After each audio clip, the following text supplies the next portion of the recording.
Eccoci qua ragazzi, salve a tutti, bentornati sul canale. In primis, prima di iniziare questo nuovo contenuto, e ci siamo, questa sera Napoli-Milan, semifinale di Supercoppa per l'eventuale approdo alla finale di lunedì. E se ieri sembrava telefonata la situazione formazioni con Lobotka dal primo minuto sicuramente, poi registriamo l'infortunio di Olivera e oggi leggiamo novità di formazione. Andiamo a fare il punto della situazione, fatemi sapere la vostra qui sotto nei commenti. Se vi va, iscrivetevi al canale attivando la campanellina, e se vi piace il contenuto un bel like fa piacere al sottoscritto e diamo come sempre una mano all'algoritmo. Le solite raccomandazioni: mi date una grossa mano a me a far crescere il canale stesso e restate aggiornati voi per i caricamenti futuri.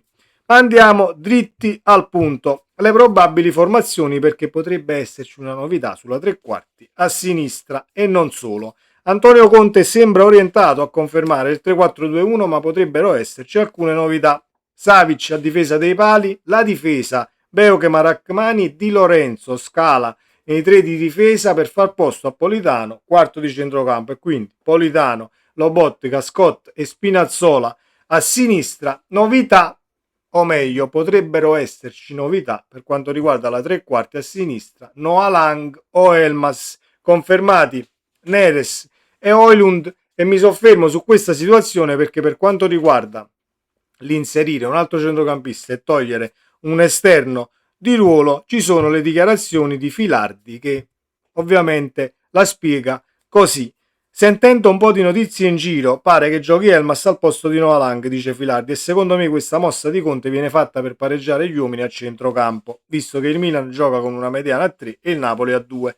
Tra l'altro me l'aspettavo anche a Udine inizio secondo tempo, a fine di pareggiare gli uomini a centrocampo con l'inserimento di Lobotka. Se trovi centrocampi a 3, dice Filardi, devi pareggiare gli uomini. Considerando che il Milan ha il suo punto di forza in mediana, è fondamentale pareggiare gli uomini lì. Mi aspetto che Conte possa fare uomo contro uomo e mettere in difficoltà il Milan. Se giochi col 3-4-3, il terzo centrocampista deve essere assorbito da un difensore, che poi è ciò che è accaduto proprio nella sconfitta di Milano, dice Filardi. Ve lo ricordate? Certo che lo ricordiamo.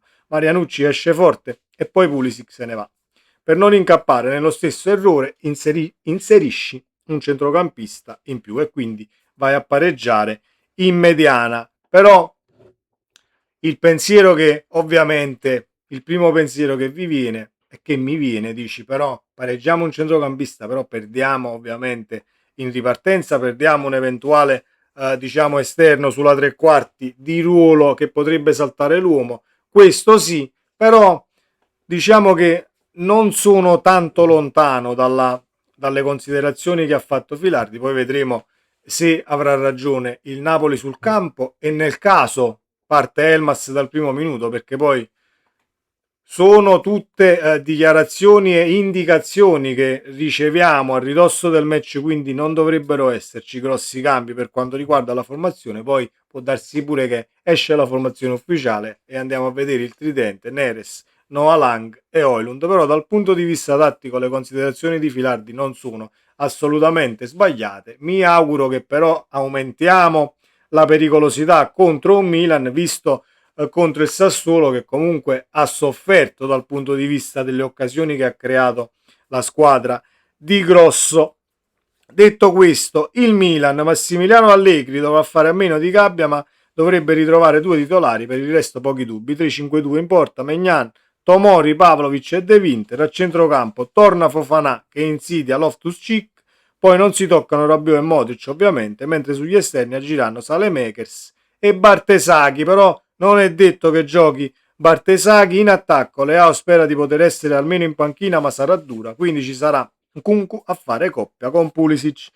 Cancellare le ultime due brutte sconfitte e mettere in campo tutte le forze disponibili per puntare alla finale e guadagnarsi la chance di vincere un altro trofeo. È questo che proverà a fare il Napoli di Antonio Conte. Ci auguriamo che sia questo che proverà a fare il Napoli di Antonio Conte, anche perché è un trofeo da provare a tutti i costi e col coltello tra i denti a portarlo a casa.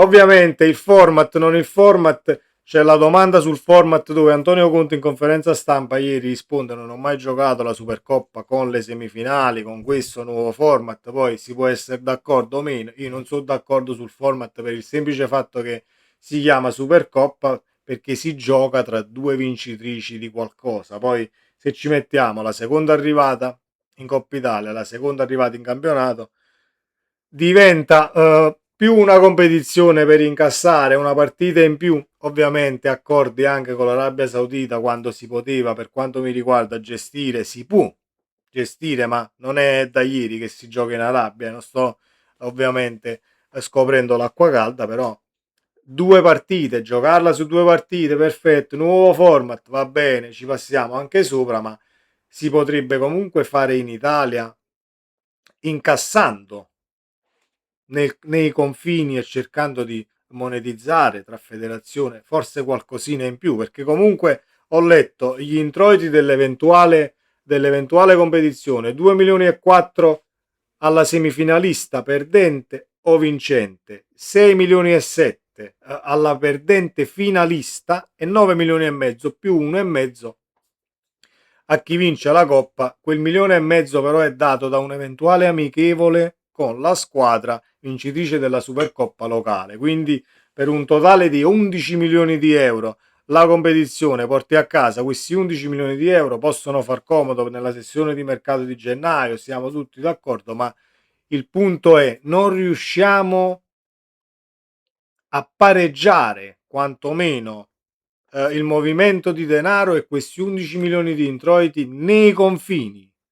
Si deve andare per forza in Arabia, la vacanza, eccetera, lontani poi da tifosi in difficoltà, giustamente, sia dal punto di vista logistico che economico, perché non è dietro casa e non è tantomeno in Italia, e quindi potrebbe esserci un po' di rammarico, c'è un po' di rammarico per come viene gestita la competizione, però al di là di tutto bisogna fare qualsiasi cosa questa sera per approdare alla finale, perché poi non è detto che la porti a casa, però già prolungare il soggiorno, la vacanza tra virgolette, così come la stanno definendo alcuni, fino a lunedì, sarebbe cosa buona e giusta. Mi auguro di vedere un Napoli che riesca a mettere in difficoltà l'avversario. Credo che vedremo una partita abbastanza contratta, anche perché è una partita secca, quindi nei 90 minuti, salvo ovviamente i rigori, pareggi, si va ai rigori, però essendo una partita secca nei 90 minuti non credo che sia il Napoli sia il Milan entrano in gamma, allarma bianca, prendi il gol, poi recuperi, poi vediamo alla prossima, non c'è nessuna prossima da vedere, e quindi ecco che vedremo, credo, una partita molto ma molto studiata, anche visti gli ultimi risultati del Napoli. Poi con questa situazione Elmas e non Noah Lang per pareggiare i centrocampisti, inserendo anche Politano dall'altra parte, perché poi è una situazione da valutare nella totalità. Inserisci Politano, forse è la pezza a colore per ritrovare la quadra dal punto di vista difensivo e non diventare poi il bersaglio dell'avversario, così come è stato contro l'Udinese, così come abbiamo sofferto contro il Benfica, anche se sono due partite differenti. Contro l'Udinese non hai creato praticamente niente. Col Benfica, ovviamente, Champions League, squadra europea, ritmi diversi. Contro l'Udinese hai perso proprio distanze, staffe, ti sei fatto prendere a pallonate da una squadra che tecnicamente comunque potrebbe anche essere sconfitta, non voglio dire passeggiando, perché di partite passeggiate non ne esistono, però la differenza tecnica era tanta, l'hai persa perché sia tatticamente sia mentalmente hai preso gli schiaffi, senza se e senza mani. Abbiamo già parlato nella live, delusi ovviamente nella live post partita. Io avviso già la community e chi è già iscritto e chi mi segue da un bel po' di tempo, ovviamente l'avviso va anche a chi si vuole iscrivere adesso, in questo momento, fatelo pure, recupereremo il post partita, credo sabato, perché per impegni lavorativi non potrò intervenire, o al massimo cercherò di fare una live in verticale per discutere con voi sensazioni al risultato acquisito, sperando di aver raggiunto la finale avendo battuto il Milan. Comunque restate aggiornati se attivate la campanellina, così come ho detto vi arriva la notifica e ci vediamo o in live o in un altro contenuto post partita tra domani e al massimo sabato. Sempre Forza Napoli, in bocca al lupo, buona partita a tutti, ciao.